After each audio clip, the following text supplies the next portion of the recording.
Hello everyone, I'm Nathan Rich, an American living in China. You should have already watched the production episode, in which I discussed the overall format of this series, my motivations for creating it, and some notes about terminology. If you haven't watched it, please do so first and come back to this video. Otherwise, we shall have gotten off on the wrong foot already. For those of you who have already seen it, we begin.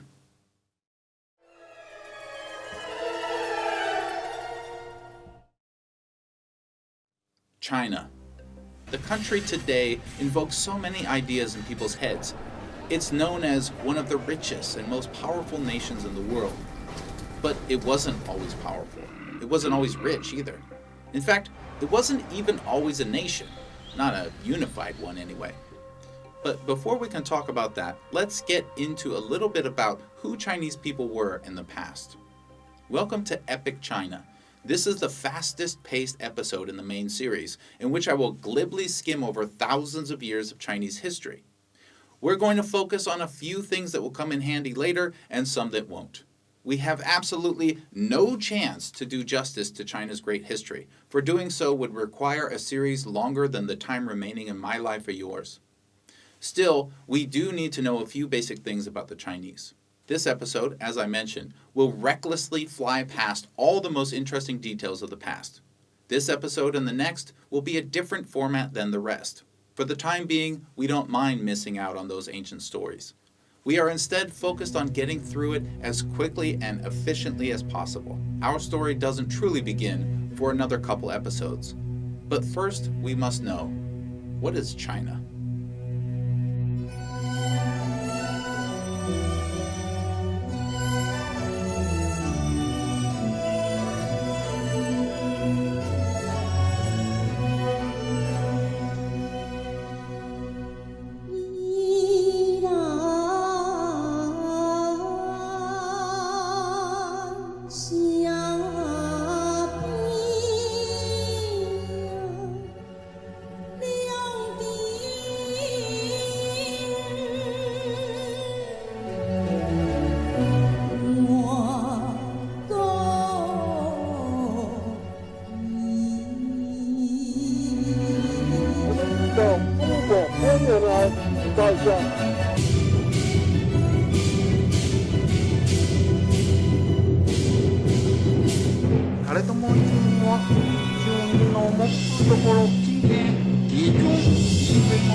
From nearly the beginning of time, it seems, China was ruled by emperors, and before that, what you might call proto-emperors, all powerful at times, tangled in struggles for that power in other times.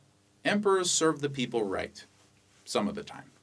When they didn't, problems arose. You see, when we talk about emperors ruling China, it's a bit misleading. There has always been a balance of power between the working class and the ruling class. Sometimes those classes were near each other. Other times, there were layers upon layers of people dividing them. Traders, landlords, peasants, royalty. There were sometimes hundreds of classes to speak of. The tales of these people and their legacies went on to lay the groundwork and thought. They laid the foundation for the China we find today. But first, long before China had a name, there was only people and land. An area in fertile East Asia became the bedrock of China in ancient times.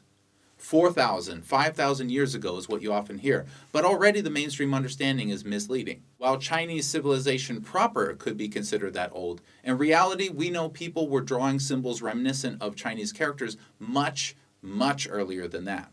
Take a look at this image. It's from 4,000 or 5,000 years ago. But take a look at this one.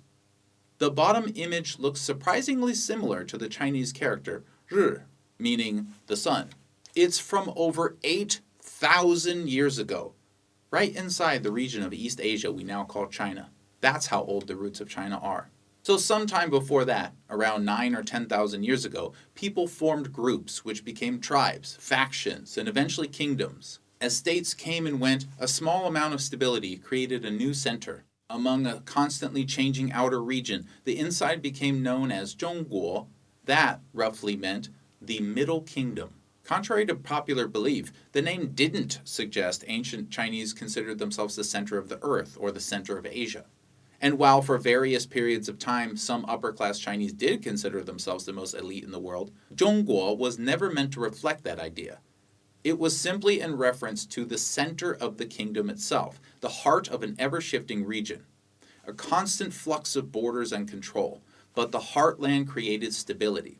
Over the centuries, it became one name for all the states together. As an American, I have a certain background in cultural history that I can identify with.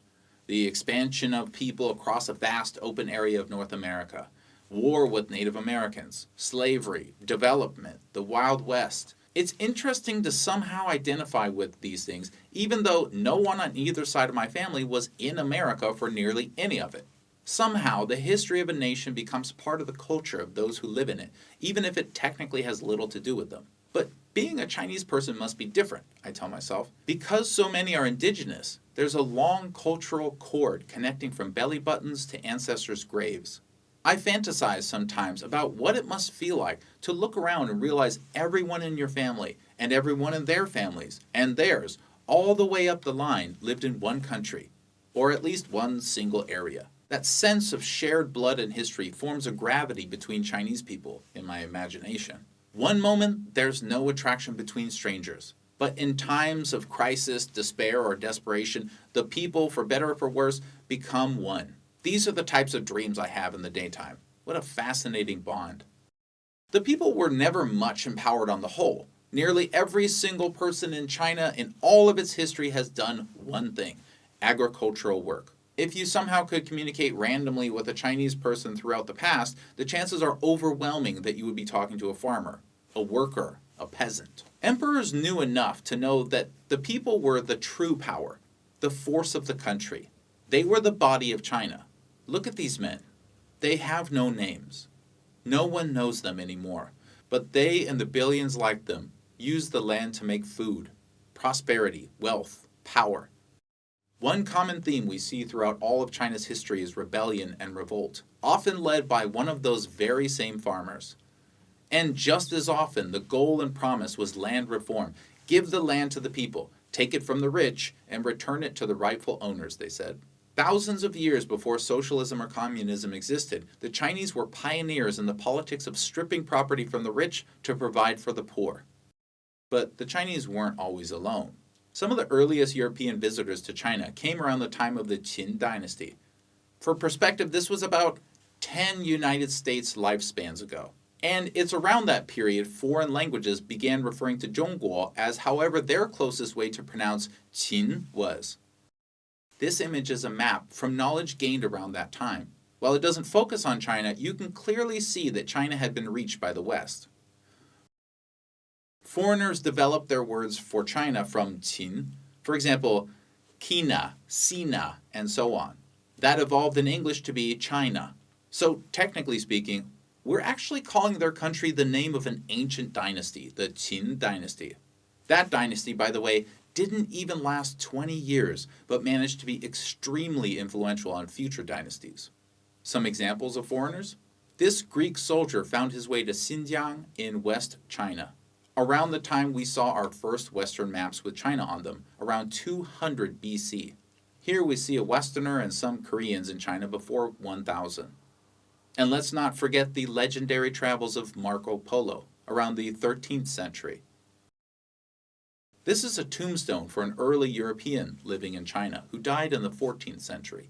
Foreigners came for trade, for exploration, or for conquest, like this ancient Jew trader who came in the Tang dynasty. They even came to spread their ideology to China, but more on that later. It's important to reiterate that at almost no time in China's ancient history did it ever consider itself what we would call a country exactly. This is a very interesting thing when you really think about it. China was a group of states held together by a central authority.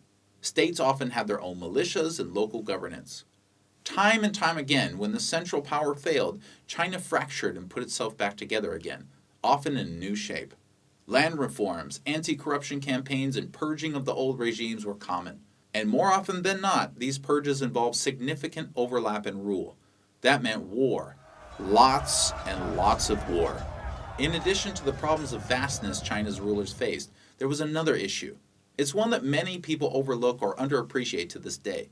Often, China is described as a supernation of subnations, but there's a real down-to-earth backbone to that. You see, there's a primary language for the people of China, and in each town or city, another language for the locals. For millennia, rulers struggled to keep these states together, a painstaking task made much more difficult by the language barrier. That has been the majority of effort of the Chinese dynasties, unification and stability as a unified, what we would call today, country. But the situation was different than Europeans experienced. This makes up the first in a very long line of fundamental differences in Chinese history from European history. We are already, as of this coming point, breaking away from the intuition of Westerners. You see, written Chinese has no alphabet, instead originally relying on imagery to convey meaning. That's quite useful in the sense of spreading the written word. It's easy for multiple tribes to understand the same image. But a downside of not having an alphabet is pronunciation is not exported with the image. You cannot spell out Chinese. If you don't know a character, you simply cannot know it without someone else telling you the meaning. And however they pronounce it is how you will think it's pronounced. In combination with the fact that the vast majority of people on Earth were uneducated throughout history, a very wide range of pronunciations evolved in China. Even though a written character might be similar or even identical, the pronunciations at hand numbered in the dozens, hundreds, or thousands. Regions developed their own dialects. Each city had their own, and then each town. Some dialects grew to languages, with more branches growing in turn. Even now, cities right next to each other often have different ways of pronouncing words in their traditional dialects. Throughout history, and here's the point, this helped maintain rifts between regions and a constant pressure against the ruling class, which usually couldn't speak the language of most people in China. Think about that. The normal, absolutely common situation in China would be that no one anywhere could actually speak to everyone. The remains of this ancient fact still live in rural China today. What an amazingly powerful problem to try to overcome. How do you rule a region or regions in which no single person can speak a language everyone else can understand? Their answer was to do it in writing. Chinese writing was used heavily over the ages. Carving turtle shells led to inventions like the paper-making process or movable type. It was extremely important for leadership in China to have the ability to write. States combined and split over the generations. Ethnicities blended together, languages blended, cultures collided and collided again. Chinese people found their identities in those powerful dynasties of the past and carried many traditions forward. Most empires were closely associated with the race and power. Racial tension was a major factor in conflicts as far back as we have record. An American might overly simplify the basic historical qualities of American culture as a Protestant European one. We might overly simplify the African American cultural background as one which blended that culture with African roots with reactions to a racist environment. In a similar oversimplification, we can explain the current overarching Chinese culture as the combination of ancient tradition, superstitions and beliefs, and Han Chinese identity. None of these descriptions can be accepted by all, but this one does serve to point out to my Western friends that Han Chinese dynasties have a special place in the influence of today's China. The Han are a race in China, the numerically prevalent of many races. But race wasn't the only factor in culture, not by a long shot. Religion started in China as basic beliefs in an afterlife. Later, major ideas converged into what might be best described as Chinese traditionalism. Belief in the spirits of ancestors fostered a culture in which looking backwards was encouraged. Remembering one's elders and what their lives were like has been part of Chinese culture from the early beginnings. Religion has also played a major factor in conflicts of the past. But it's this culture of looking backwards that interests me more. I never cared about history as a young man, but in speaking with Chinese people, I was often quite surprised by how much he or she knew about the past. And it's this sense of looking in the rearview mirror that has kept China Chinese. This is one thing I really feel missing from my own American culture. We are often so progressive and desperate for change that we dismiss the past as all bad. This looking back is a valuable, sometimes difficult activity. Collectively, as a species, our pasts are quite painful, but perhaps no modern country's past as painful as China's. Certainly, none much more painful. Eventually, in the process of bringing traditions forward, gods emerged. But interestingly, while direct beliefs in those gods declined, beliefs based on those gods survived. The Chinese people have often viewed the world as having an undercurrent of causality. Some call it superstition, but I don't really agree with that characterization. It's more like a basic skeptical view. They've always had the motivations of the universe in question, and that's had many effects on the culture, one of which is the belief in the mandate of heaven. Originally based on interpretation of a deity's wishes, the belief outlived much of the faith in the deity. This is how Chinese belief systems have ultimately worked. Utility and practicality is what reigns supreme in the end. The actual deity takes a back seat to the prayers the deity can answer, and over time, each god vanished, leaving behind their most useful traditions and tenets. The mandate of heaven is a simple concept if distilled for Western minds. The rulers of China could only remain so if they pleased the gods. What pleased the gods was taking care of the people responsibly. When the rulers failed in that duty, they would inevitably be replaced through famine or plague, earthquakes, rebellions, or war.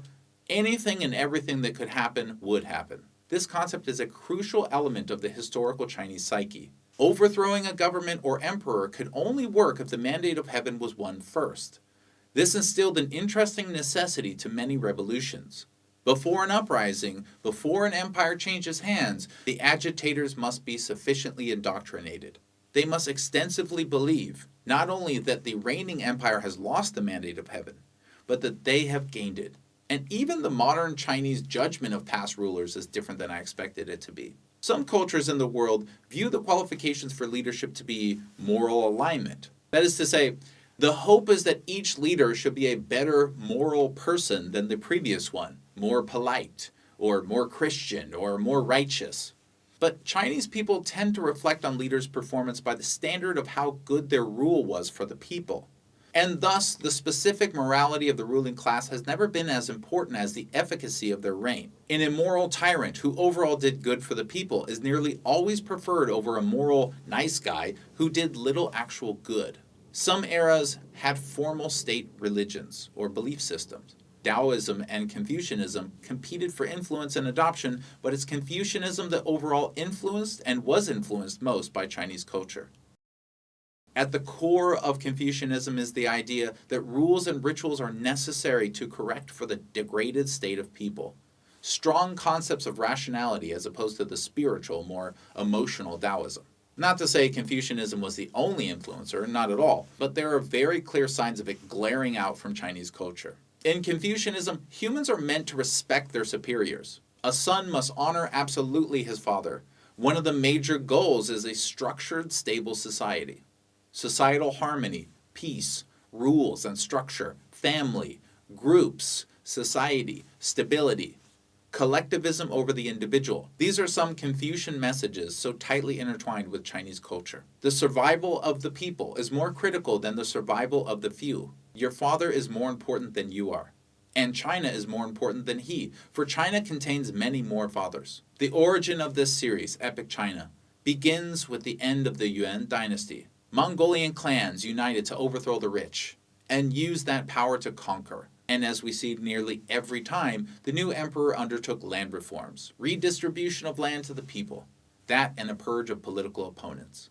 The goal was often to undo corruption left over from the previous dynasty. Support of the people was won by their return to balance, and faith in government restored by seeing corrupt oppressors executed, exiled, or removed from post. The Yuan dynasty was one of the oddest dynasties, certainly worth more attention than I'll give it in this series. In less than 200 years, though, incompetence and negligence in the Yuan ruling class opened vulnerabilities. Race-based persecution of Han Chinese fueled rebellions, while natural disasters and plague decimated the population.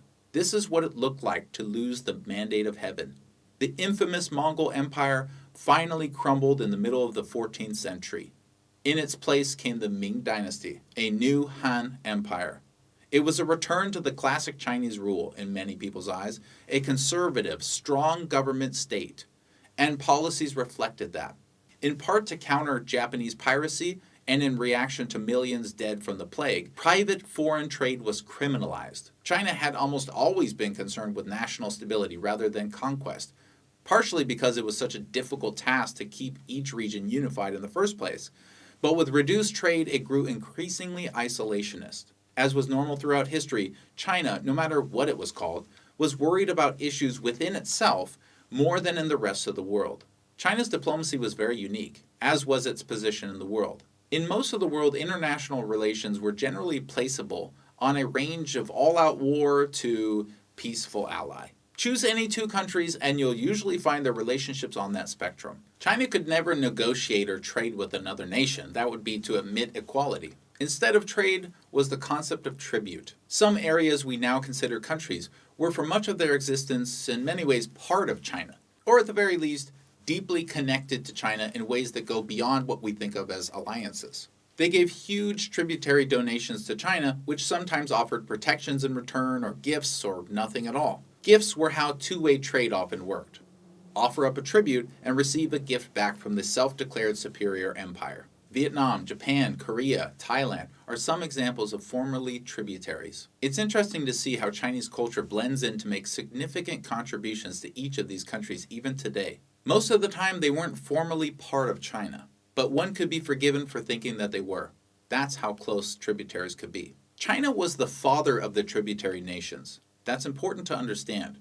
Though the ruling class might have viewed the empire as the most supreme government in the world, it was rife with internal issues. Famine, disease, and tragedy struck an unimaginable number of people in China over the last several thousand years. Throughout most of recorded history, China has been estimated to have experienced an average of one famine per year. Movement of food through the country has always been an issue. Weather, wars, insects, floods, death and suffering has always been with China. And there was an almost unimaginable amount of people. That's the thing. Many people underestimate China's sheer size. In 500 BC, it already had more people than Australia has today. By 400 BC, it had passed the modern population of Canada. Today's British population was surpassed around 750 AD. The border shifted and with it the census areas, but over time China grew to be massive. During some periods, 1 in every 8 people in the world were Chinese. In other periods, that number was more like 1 in every 3. Count up all the romance stories of the past, all the arguments, all the families, and the interactions by people. A large portion of those were Chinese people. Everything humans have experienced has been experienced in China. By 1405, the Ming's navy was larger than all of Europe's navies combined. The enormous navy sailed not for conquest, but for tribute visits and gifting trade. Though many Chinese believed the earth was square-shaped, 28,000 men traveled the seas in a heavily armed military formation. Central Asia, Africa, the Middle East, Southeast Asia, China's powerful navy flexed its muscles to all nearby countries. While it did occasionally interfere with local politics or daily life, in 7 major voyages, China never sought to colonize. China was worried about China.